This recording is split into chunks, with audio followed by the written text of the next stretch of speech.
मैं अरुणा गोगोई। मेरी माँ गालो आदिवासी समुदाय से है और पिता असमिया है। इसी कारण दोनों समाजों की संस्कृतियों से मैं वाकिफ़ हूँ। विश्व आदिवासी दिवस के अवसर पर आयोजित इस वार्ता श्रृंखला में मैं चौथी कड़ी हूँ। आज मैं आपको जाई बोने की कथा सुनाने जा रही हूँ। जाई बोने तानी गालो आदिवासी समुदाय की एक प्रसिद्ध लोक कथा है। इसे आम कथन कहन शैली में अथवा गाकर भी सुनाया जा सकता है। यह प्रेम, बेवफाई और इंतकाम की कथा है।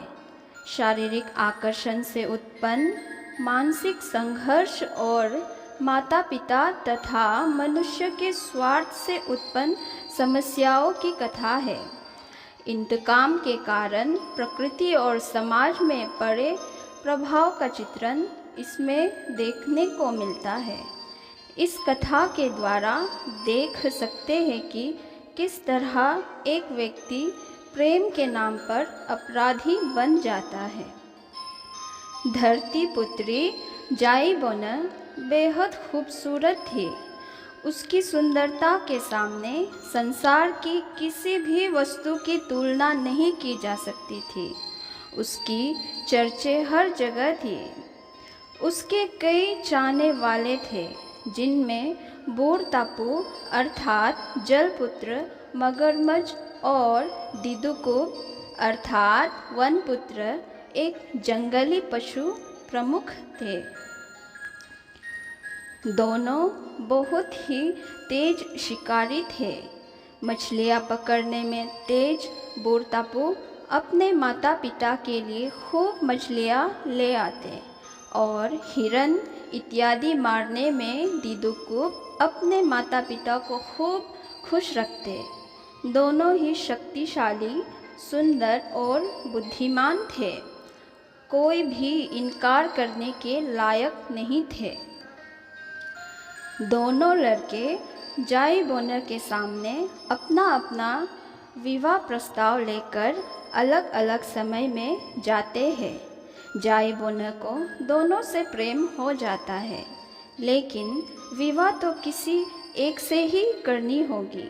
जाई बोने फैसला नहीं कर पाती है कि वो विवाह किससे करे, क्योंकि विवाह तो एक सामाजिक नियम है, उसका पालन तो करना होगा।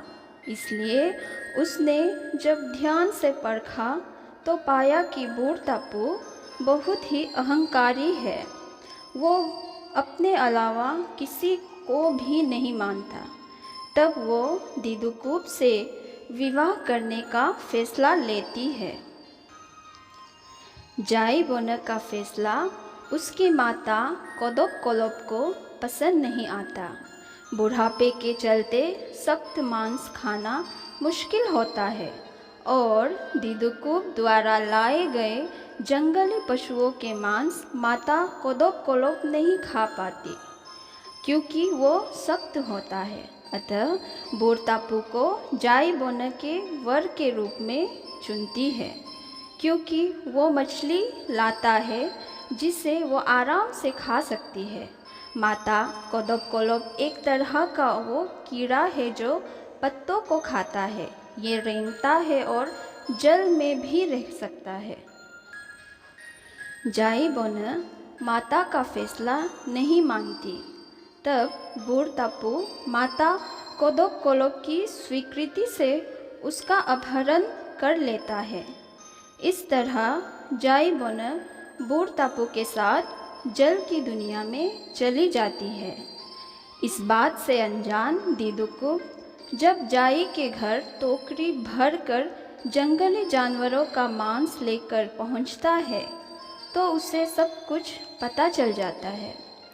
वो अपनी प्रेमिका के इस धोखे से क्रोधित हो जाता है और प्रतिज्ञा लेता है कि वो उन दोनों को जान से मार डालेगा।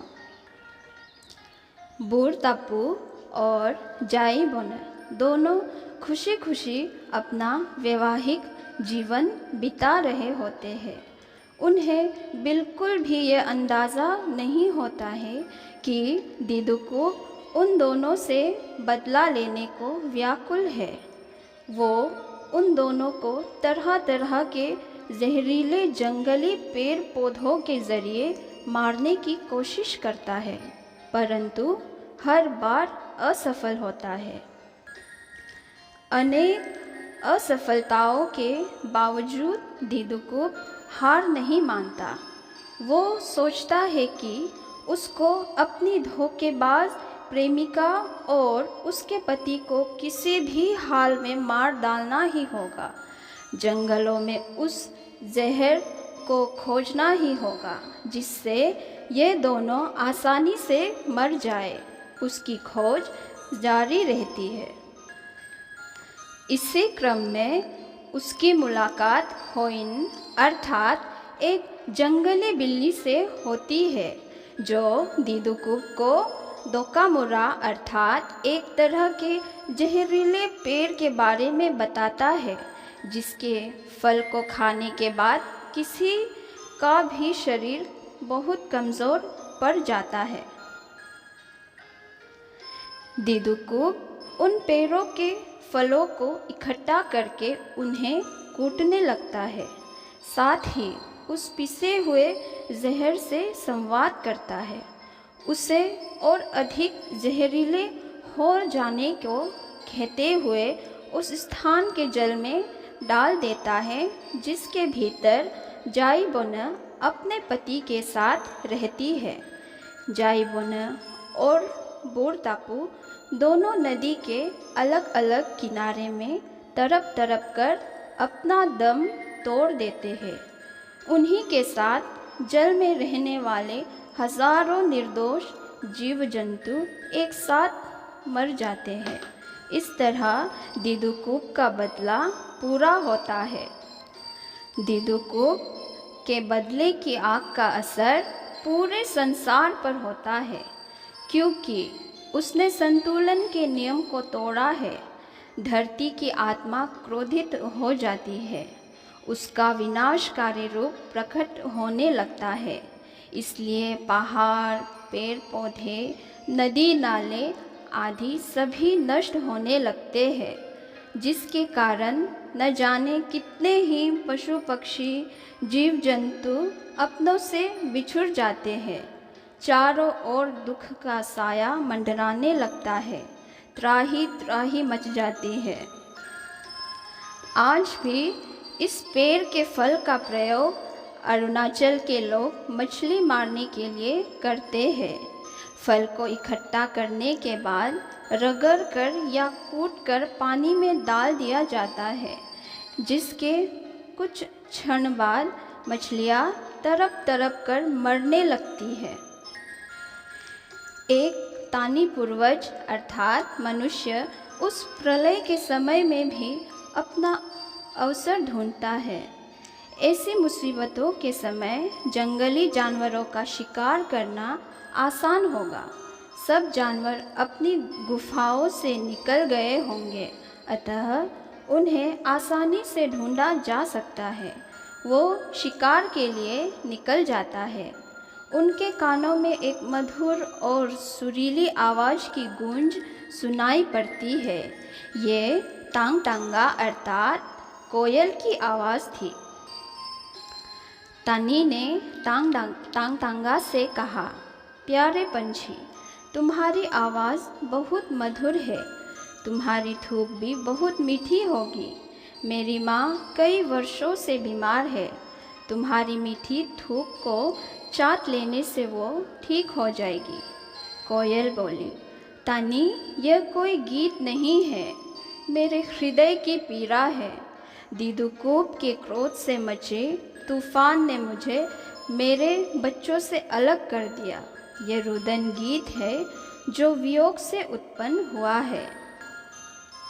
तानी के बार बार थूक मांगने पर तांगतांगा ने नेजर नामक जंगली पत्ते में थूक को देते हुए कहा, इसे घर के बागो न्योद अर्थात सूर्योदय वाले मुख्य प्रवेश द्वार की तरफ जहाँ गृह स्वामी विराजमान हुआ करते हैं वहाँ बिल्कुल न ले जाए। जिज्ञासा पुत्र तानी सब जान लेना चाहता था। मन कहता था जानो, वो मन के वश में चलता था। जो कहा जाए उसके विपरीत करना ही उसको अच्छा लगता था। वो प्रवेश द्वार वाले बैठक स्थान पर ही जाकर अपनी माँ को उस थूक को दे देता है, जिसके बाद उसकी माँ की मृत्यु हो जाती है। इस तरह मनुष्य के जीवन में मृत्यु प्रवेश करती है। पीड़ा के आंसू उसके आँखों से बहने लगता है। माता की मृत्यु के बाद अब शव का क्या किया जाए, इसके बारे में तानी को कुछ पता नहीं होता। ताई पाकोपालो नामक एक मक्खी द्वारा बताए अनुसार उन्होंने अपनी माँ के शव को ज़मीन में दफना दिया। यह मक्खी ज़मीन में मिट्टी के भीतर रहता है, वहीं पर अपने बच्चों को जन्म देते हैं और पालते पोसते हैं। यही वो समय था जब हमारे पूर्वजों ने शव को दफनाने की इस विधि को प्रथा के रूप में अपना लिया। शव को दफनाने के लिए खोदे गए मिट्टी से थोड़ी सी मिट्टी लेकर नेजर नामक पत्ते में बांधकर फेंक दिया जाता है, क्योंकि इसी पत्ते के कारण ही मनुष्य जाति ने अपनी अमरता गंवाई थी। यह इस बात का भी प्रतीक है कि मन के कलुषता अथवा जहर को फेंक देना चाहिए। इस कथा का निष्कर्ष इस प्रकार है। शोधात्मक दृष्टि से जब मैं कथा को देखती हूँ तो कुछ बातें सामने निकल कर आती है। प्रथम है, प्रेम स्वतंत्र और स्वतः है, किंतु विवाह सामाजिक व्यवस्था है। स्त्री पुरुष दोनों को इसका सम्मान करना चाहिए। यदि आपका प्रेमी अथवा प्रेमिका का विवाह हो गया है और आप उससे सच्चे मन से प्रेम करते हैं तो उसकी खुशी और उसके फैसले का सम्मान करना चाहिए, न कि क्रोध में अंधे होकर निर्दोषों की जाने भी ले लो। दूसरा है, जाई बोने को किसी भी तरह से दोषी नहीं माना जा सकता। दोनों पुरुष ही दोषी है। एक ने बलात् अपहरण किया, दूसरे ने उसके साथ साथ कई लोगों की जान ले ली। दोनों ही अपने अहं में ग्रस्त है, प्रेमी कोई नहीं है। तीसरा है, गालो समाज में कई बार सामाजिक समस्याओं का कारण जाई बोने के ऊपर लगा दिया जाता है, क्योंकि उसके कारण पुरुष अपराधी बन जाता है। वो कई तरह के समस्याओं को समाज में पैदा करता है। स्त्रियों को सूखे फसलों के भूसी को जलाते समय अपना ध्यान जलते हुए भूसे पर केंद्रित होना चाहिए, नहीं तो जाई बोने की तरह वो भी विनाश को लाती है। इसका अर्थ है कि स्त्री का ध्यान मात्र एक ही पुरुष में होना चाहिए। चौथा है, समाज चाहे स्त्री के ऊपर ही सारा दोष मर दो, परंतु मेरा शोध इस कथा को लेकर जो हुआ है वो यह कहता है कि पुरुष एक से अधिक स्त्रियों से प्रेम में पड़ जाता है, तब ऐसा प्रलय क्यों नहीं आता? स्त्रियां बदला लेने के लिए निर्दोष लोगों की जान क्यों नहीं लेती? वो भी तो पुरुष के प्रेम में अपराधी हो सकती है ना। ऐसा बिल्कुल नहीं होता, ऐसी बात नहीं है। होता है, परंतु ये कभी कभार ही देखने को मिलता है। जाई बोने की माता भी बराबर की दोषी है। उन्होंने पुत्री की खुशी से अधिक अपनी सुविधाओं का ध्यान रखते हुए ही दामाद का चुनाव किया। लेकिन इस पूरे प्रकरण में जाई बोने के पिता अनुपस्थित है। मुझे लगता है कि ये महीन राजनीति है स्त्रियों के खिलाफ, ताकि उन्हें पर सारा दोष मढ़ दिया जा सके। छठा पॉइंट है, स्त्री संपत्ति नहीं है कि माता पिता अपनी सुविधाओं के लिए उसको बेच दे। सातवां, प्रकृति का कानून संतुलन का है। उसकी जानकारी होनी चाहिए, उसका पालन करना चाहिए। अंत में मैं आप सभी श्रोताओं को विश्व आदिवासी दिवस के लिए बधाई और शुभकामनाएं देते हुए जाजिंजा समूह को भी धन्यवाद देती हूँ। पाया लिंचा।